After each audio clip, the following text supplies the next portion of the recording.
नमस्कार, जय हिंद साथियों। तो मैं आप सभी का एक बार पुनः स्वागत, वंदन, अभिनंदन करता हूं अपने YouTube channel Bhupendra sir blog में। तो बच्चे, जैसा कि आप जानते हो, यूपी पुलिस के लिए आपको यूपी जीके बहुत महत्वपूर्ण है और इसी क्रम में मैं आपके लिए लेकर आया हूं यूपी जीके की शानदार क्लास, जानदार क्लास। तो चलिएगा, क्लास को लेते हैं बच्चे बिना किसी विलंब के। तो बच्चे, पहला ही प्रश्न आपके सामने है। उत्तर प्रदेश की साक्षरता दर कितनी है प्यारे साथियों? उत्तर प्रदेश की साक्षरता दर कितनी है, प्रश्न ये है। तो यहाँ पर आप देख सकते हो साक्षरता दर लिखी हुई है।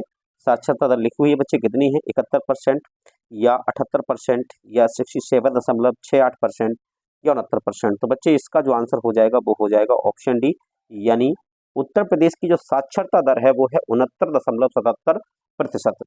अगले प्रश्न की अगर मैं बात करता हूं तो अगला प्रश्न आपके सामने है। लिखा हुआ है, प्रदेश में क्षेत्रफल की दृष्टि से सर्वाधिक वन क्षेत्रफल वाला जिला कौन सा है? तो मैं बता दूं कि सर्वाधिक वन, वैसे बहुत कम वन प्रतिशत है। अगर देखा जाए तो उत्तर प्रदेश की कुल भूमि पर मात्र 6.3% वन है। लेकिन अगर सर्वाधिक वन क्षेत्रफल वाला जिला देखा जाएगा तो बच्चे, सोनभद्र को हम नहीं भूल सकते हैं। सोनभद्र जो है वो यूपी का सर्वाधिक वन क्षेत्रफल वाला जिला है बच्चे। तीसरा प्रश्न देखते हैं क्या लिखा हुआ है। ये प्रश्न भी बहुत शानदार है। लिखा हुआ है, सिराज ए हिंद के नाम से कौन सा शहर जाना जाता है? बच्चे, याद रखना, ये वह शहर है जिसकी स्थापना जो है वो करवाई थी जूना खां के स्मृति में ये शहर बना है। याद रखना, फिरोज शाह तुगलक जो थे उन्होंने करवाया है, याद रखना। और ये जो है गयासुद्दीन तुगलक है ना, तो उन्होंने इस शहर का निर्माण करवाया है। और किसे? जूना खां। जूना खां किसे बोलते थे? तो याद रखना, जूना खां बोलते थे मोहम्मद बिन तुगलक को। तो बच्चे, इसका जो आंसर हो जाएगा वो हो जाएगा ऑप्शन ए। सिराज ए हिंद के नाम से कौन सा नगर प्रसिद्ध है? तो जौनपुर है, ध्यान रखना।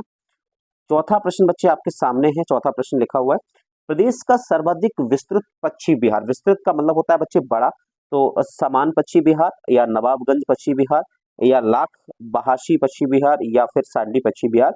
तो बता दूं बच्चे, में इसका जो आंसर होगा वो होगा ऑप्शन सी, लाख बहाशी पक्षी विहार, जो कि कन्नौज में पड़ता है, वहीं पहला पक्षी विहार प्रदेश का कौन सा है? तो नवाबगंज है, जो उन्नाव में पड़ता है। ठीक है, पांचवा प्रश्न देखते हैं बच्चे क्या लिखा हुआ है। पांचवा प्रश्न लिखा हुआ है, राज्य में एक बब्बर शेर सफारी स्थापित किया जा रहा है और वो कहाँ किया जा रहा है? बलरामपुर में या महाराजगंज में या इटावा में या पीलीभीत में? तो बता दूं कि बब्बर शेर टाइगर सफारी जो है बच्चे वो इटावा में स्थापित किया जा रहा है। तो इसका आंसर सी लगाएंगे। छठवां प्रश्न बच्चे आपके सामने है। लिखा हुआ है, निम्न में से किस फसल के उत्पादन में उत्तर प्रदेश का सबसे बड़ा उत्पादक है? चावल, मक्का, जौ और गेहूं। तो मैं बता दूं कि चावल में तो नहीं है, मक्का में भी नहीं है, जौ में भी नहीं है, लेकिन गेहूं में उत्तर प्रदेश प्रथम स्थान पर आता है। इसके अलावा गन्ना में प्रथम स्थान पर आता है, ध्यान रखना। गेहूं में प्रथम स्थान पर आता है उत्तर प्रदेश, गन्ना में भी प्रथम स्थान पर आता है। मैं सातवें प्रश्न की ओर बढ़ रहा हूं। सातवां प्रश्न क्या लिखा है, उत्तर प्रदेश में केसर का उत्पादन कहाँ होता है? तो मैं बता दूं बच्चे, केसर का उत्पादन अमूमन J&K में होता है, जम्मू कश्मीर में तो होता ही नहीं है। लेकिन अभी फिलहाल ही शुरुआत हुई है जम्मू कश्मीर में, उत्तर प्रदेश में, और उत्तर प्रदेश के नोएडा में एक व्यक्ति हैं जिन्होंने केसर उगाया है वहां पर। और इसके अलावा एक मैनपुरी की महिला है भटनागर जी, उन्होंने भी उगाया। तो यहाँ पर नोएडा दिया हुआ है, तो हम सीधा नोएडा आंसर लगा देंगे। आठवां प्रश्न बच्चे आपके सामने है। लिखा है, उत्तर प्रदेश के कौन से शहर में यूरेनियम पाया जाता है? तो याद रखना, ये झांसी के पास ही पड़ता है, ललितपुर इस जगह पड़ता है। यहाँ पर यूरेनियम पाया जाता है, ये जगह यहाँ पड़ता है बच्चे, इस जगह पे। ये एरिया है झांसी का और ललितपुर का। ठीक है बिल्कुल। अगले प्रश्न पे चलते हैं। नौवां प्रश्न क्या कह रहा है बच्चे? नौवां प्रश्न कह रहा है, उत्तर प्रदेश में सर्वाधिक थारू जनजाति किस जिले में पाई जाती है? तो बच्चे, उत्तर प्रदेश के तराई क्षेत्र में पाई जाती है। पहले तो आपको ये पता होना चाहिए कि तराई क्षेत्र में पाई जाती है गुरुजी। इसके बाद आपको यह भी पता होना चाहिए कि उत्तर प्रदेश में सर्वाधिक थारू जनजाति जो है वो तराई क्षेत्र यानी गोरखपुर में सबसे ज्यादा पाई जाती है। तो आंसर क्या लगाएंगे आप लोग? ऑप्शन सी लगाएंगे, गोरखपुर। 10वें प्रश्न की बात करता हूं बच्चे। 10वां प्रश्न क्या लिखा है, उत्तर प्रदेश का राज्य की खेल कौन सा है? तो उत्तर प्रदेश का राज्य की खेल हॉकी है और भारत का राष्ट्रीय खेल भी हॉकी है। मैं बात करता हूं उत्तर प्रदेश का राज्य की वृक्ष क्या है? तो याद रखना, अशोक उत्तर प्रदेश का जो है वो राष्ट्रीय वृक्ष है, सॉरी राज्य की वृक्ष है। बच्चे, 12वें प्रश्न की अगर हम बात करते हैं तो 12वां प्रश्न लिखा हुआ है कि निम्न में से कौन सा नगर गोमती के किनारे स्थित है? याद रखना बच्चे, गोमती नदी निकलती है आपके पीलीभीत से, लेकिन इसके किनारे जो शहर है इनमें से वो लखनऊ है, लखनऊ गोमती के किनारे है। इलाहाबाद में तो भैया संगम है गंगा यमुना सरस्वती जी का। मथुरा में कौन सी है? तो यमुना नदी है। ठीक है, तो आंसर हो जाएगा ऑप्शन ए। 13वां प्रश्न है बच्चे, उत्तर प्रदेश के भौगोलिक क्षेत्रफल में कौन सा सम्मिलित नहीं है? तराई क्षेत्र पाया जाता है उत्तर प्रदेश में, बिल्कुल पाया जाता है। गंगा यमुना का मैदान भी क्षेत्र पाया जाता है, बहुत बड़ा क्षेत्र है ये तो। और बुंदेलखंड का पठार भी उत्तर प्रदेश के भौगोलिक क्षेत्र में शामिल है, लेकिन हिमालय शामिल नहीं है। आंसर ऑप्शन बी लगाएंगे प्यारे साथियों। 13वें प्रश्न का आंसर ऑप्शन बी लगाते हुए आगे बढ़ेंगे और 14वें प्रश्न पर पहुंचेंगे। उत्तर प्रदेश में भामर की तंग पट्टी किस क्षेत्र में मिलती है? बताओ बच्चे, मैदानी क्षेत्रों में नहीं मिलती, याद रखना, ये मिलती है पहाड़ी क्षेत्रों में, ककरीले क्षेत्रों में। तो इसका जो आंसर है वो आप ऑप्शन ए लगाएंगे। 14वें के बाद 15वां प्रश्न क्या कह रहा है? 15वां प्रश्न कह रहा है बच्चे, उत्तर प्रदेश का लिंग अनुपात कितना है? यानी 1000 पर कितनी महिलाएं हैं उत्तर प्रदेश में? तो याद रखना 1000 पर 912 महिलाएं हैं, ये डाटा है। तो आंसर क्या हो जाएगा? ऑप्शन सी हो जाएगा। मैं अगले प्रश्न पर चलता हूं, देखते हैं 16वां प्रश्न क्या कह रहा है बच्चे। 16वां प्रश्न कह रहा है 1858 का महारानी विक्टोरिया का घोषणा पत्र कहां पढ़ा गया था? तो बच्चे ये पढ़ा गया था मिंटो हॉल। अब बताना पड़ेगा आपको ये मिंटो हॉल कहाँ है। तो बच्चे ये है इलाहाबाद में, और इलाहाबाद का वर्तमान नाम क्या है? तो प्रयागराज है। तो प्रयागराज में पढ़ा गया था, प्रयागराज में पढ़ा गया था। और किसने पढ़ा था? तो लॉर्ड कैनिंग, लॉर्ड कैनिंग के द्वारा ये पढ़ा गया था। हालांकि हम लोग क्यों लॉर्ड बोले, हम तो कैनिंग ही बोल देते हैं। उत्तर प्रदेश में सर्वाधिक वर्षा वाला क्षेत्र कौन सा है? तो मैं बता दूं बच्चे, उत्तर प्रदेश में सर्वाधिक वर्षा जो है तराई क्षेत्र में होती है, ध्यान रखना। तो ऑप्शन ए लगा देना, ये सबसे बेस्ट प्रश्न रहेगा आपके लिए। 18वां प्रश्न है, उत्तर प्रदेश में पूर्व से पश्चिम की ओर बढ़ने पर वर्षा की मात्रा कैसी हो जाती है? तो बच्चे याद रखना, उत्तर प्रदेश के जो पूर्वी भाग है ना, ये वाले भाग, इनमें वर्षा बहुत ज्यादा होती है, ध्यान रखना।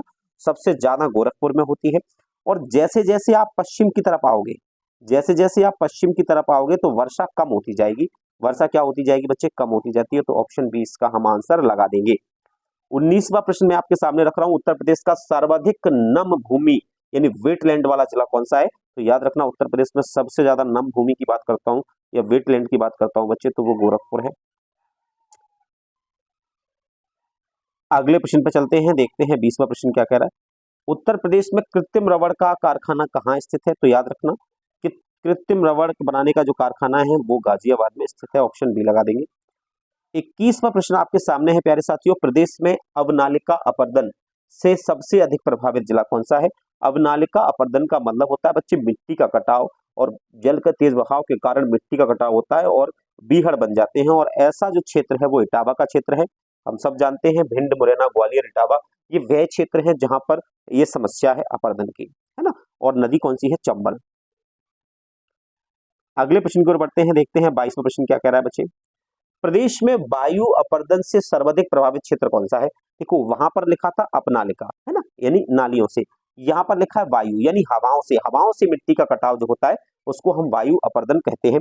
ये अपरदन बच्चे किससे होता है? तो याद रखना, ये सबसे ज्यादा जहाँ तेज हवाएं चलती है तो पश्चिमी क्षेत्र में ये ज्यादा चलता है, ध्यान रखना, क्योंकि राजस्थान की जो हवाएं हैं, गर्म हवाएं, उधर ही ज्यादा चलती है। बांगर और खादर निम्न में से किस प्रकार की मिट्टी के नाम है? तो मैं बता दूं बच्चे, बांगर और जो खादर है ये जलोढ़ मिट्टी के ही नाम है, ये जलोढ़ मिट्टी के ही नाम है, याद रखना। बांगर जो है, बांगर जो है वो नई जलोढ़ मिट्टी को कहते हैं, और खादर जो है वो पुरानी जलोढ़ मिट्टी को कहते हैं। तो बच्चे क्या लगा देना? आंसर डी लगा देना। 24वें प्रश्न पर चलते हैं, देखते हैं क्या लिखा हुआ है। लाल मिट्टी निम्न में से कहाँ पाई जाती है? तो मैं बता दूं बच्चे कि लाल मिट्टी का जो क्षेत्र है वो आपका आपका लाल मिट्टी का जो क्षेत्र है मिर्जापुर, झांसी, सीतापुर, बाराबंकी, एटा, मैनपुरी, आगरा, मथुरा। तो बच्चे लाल मिट्टी का जो क्षेत्र है वो मिर्जापुर, झांसी वाला है, यानी आंसर क्या लगा देंगे? ऑप्शन ए लगा देंगे। 25वां प्रश्न देखो बच्चे क्या लिखा है। निम्न में से भूमि के ऊसर होने के कारण होते हैं जल निकासी का उचित प्रबंधन ना होना, बिल्कुल, इससे भी मृदा जो है वो खो देती है अपनी उर्वरक शक्ति। लवण युक्त जल से सिंचाई करना, ये भी सही कह रहे हैं। क्षारीय उर्वरक का लगातार प्रयोग, ये भी, यानी इसका जो आंसर हो जाएगा ऑप्शन डी हो जाएगा। ये सभी ऐसे कारण है जिससे भूमि जो है अपना उर्वरकपन खो देती है।